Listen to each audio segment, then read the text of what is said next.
सो Bhagavad Gita chapter 13 श्लोक 19 के explanation को समझ लेते हैं. The Lord has described in summary the body, knowledge and the knowable. This knowledge is of three things: the knower, the knowable and the process of knowing. Combined, these are called Vijnana or the science of knowledge. Perfect knowledge can be understood by the unalloyed devotees of the Lord directly. मतलब जो knowledge भगवान ने share किया है कि हमें कैसे चलना चाहिए जीवन में, हमारे आत्मा के बारे में, भगवान के बारे में, कि जो भगवान है वो और आत्मा दोनों एग्जैक्टली सेम नहीं है. हम पार्ट एंड पार्सल है, लेकिन वो रहते हैं तो पूरा पूरा ही हमारे अंदर रहते हैं.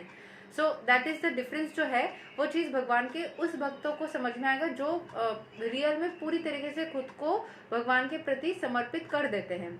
सो द रियल भक्त जो अनअलॉयड, मतलब कोई भी तरीके का ये नहीं रखते, क्या बोलते हैं, कोई भी तरीके का आई विल से डाउट नहीं रखते भगवान के बारे में.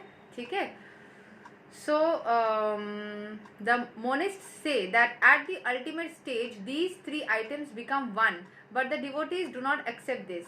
Knowledge and development of knowledge mean understanding oneself in Krishna consciousness. तो knowledge मतलब है खुद को समझने की कोशिश करना, भगवान की भक्ति करते हुए, कृष्ण कॉन्शियसनेस में रहते हुए खुद को समझने की कोशिश. We are being led by material consciousness, but as soon as we transfer all consciousness to Krishna's activities and realize that Krishna is everything, then we attain real knowledge. जब हम अपने पूरे पूरे खुद को कृष्ण के हाथ में समर्पित कर देते हैं, तभी जाके जो है कृष्ण हमारे मतलब we realise everything of this world. जो भी हमारे साथ में हो रहा है, वो जो क्यों क्वेश्चन रहता है ना, मेरे साथ ये क्यों हुआ या इसके साथ में वो क्यों हुआ, वो सारी चीज़ें यहाँ पे जो कृष्ण कॉन्शियसनेस में रहते हैं उनको समझ में आ जाता है कि ये चीज़ जो हो रहा है, कोई हमारे साथ बात कर रहा है वो क्यों कर रहा है, नहीं कर रहा है तो क्यों कर रहा है, मेरे साथ में ये इंसिडेंट हुआ तो क्यों हुआ, ये क्यों का जो है वो यहाँ पे बोला जाता है. ठीक है. मतलब कृष्ण कॉन्शियसनेस में रहते हुए पता चलता है. In other words, knowledge is nothing but the preliminary stage of understanding devotional service perfectly. जब हम डिवोशनल सर्विस में रहते हैं तभी हमें नॉलेज कुछ भी नहीं है, बट डिवोशनल सर्विस में रहने का पहला चरण है. हमें भगवान के बारे में जब भी हम खुद को जानने की कोशिश करते हैं अलॉन्ग विथ डिवोशनल सर्विस, भगवान को भक्ति करते करते, तो अपने बारे में तो चीज़ें पता चलती ही है. सारे वो क्यों जो है वो लाइफ में दुनिया में क्यों चल रही है वो सारे पता चलती है धीरे धीरे करके. ठीक है. In the 15th chapter, this will be clearly explained. Now to summarize, one may understand that verses 6 and 7, beginning from Mahabhutani and continuing through Chetana Dhriti, analyze the material elements and certain manifestations of the symptoms of life. These combine to form the body or the fields of activities. And verses 8 through 12 from Amanitvam through Tattva Jnanarthya Darsanam describe the process of knowledge for understanding both types of knower of the field of activities, namely the soul and the super soul.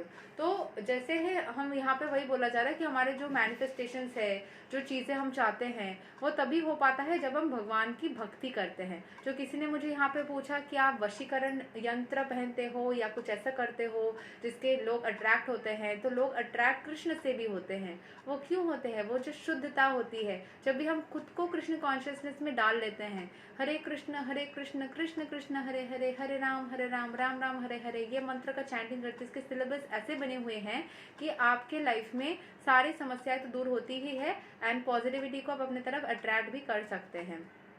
अपने attraction करने के लिए, अपने फायदे के लिए chanting कर लो. Then versus, जो भी चीज़ को सोच करके चैंटिंग करोगे वो तो मिलेगा, बट बोला जाता है कुछ बिना मांग के अगर आप चैंटिंग करोगे तो उसकी जो सिद्धि है और उसकी वजह से जो प्राप्तियां है वो बहुत ज़्यादा ही ऊपर है. ठीक है. सो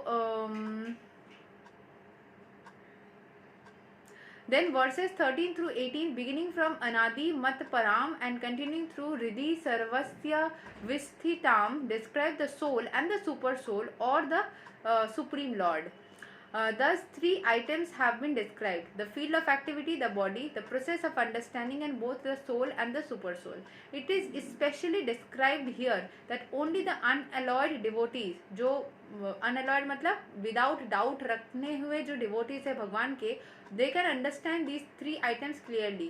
वो इंसान के लिए भी है. अगर आप किसी मान लीजिए टैरो रीडर के पास जा रहे हो, उसके प्रति पूरा विश्वास करते हैं तो उनका रीडिंग आप पे लगती है. अगर आप उनके ऊपर थोड़ा सा भी डाउट करते हैं और उनके साथ में जाके बात करते हैं तो चांसेस है कि वो लग भी सकती है, नहीं भी सकती है, राइट.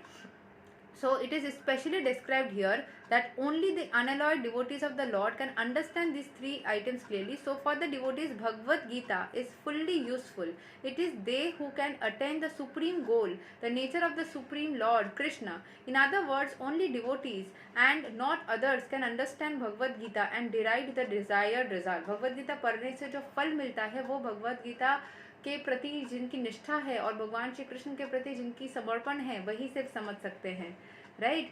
सो यहाँ पे जो श्लोक नंबर 19 हमने पढ़ा वो यही बताया जा रहा है कि जितने भी सारा नॉलेज भगवान ने गीता में दी हुई है, जो खुद को भगवान के प्रति सरेंडर कर देता है पूरी तरीके से, उनके लाइफ में वो सारी नॉलेज वो अटेंड भी करते हैं, सारी समस्याएं जो लाइफ की है वो दूर हो जाती है. यही तक है श्लोक number 19 of Bhagavad Gita chapter 13. अगले दिन हम श्लोक 20 को कवर करेंगे. तब तक के लिए हरे कृष्ण, राधे राधे, जय श्री राम.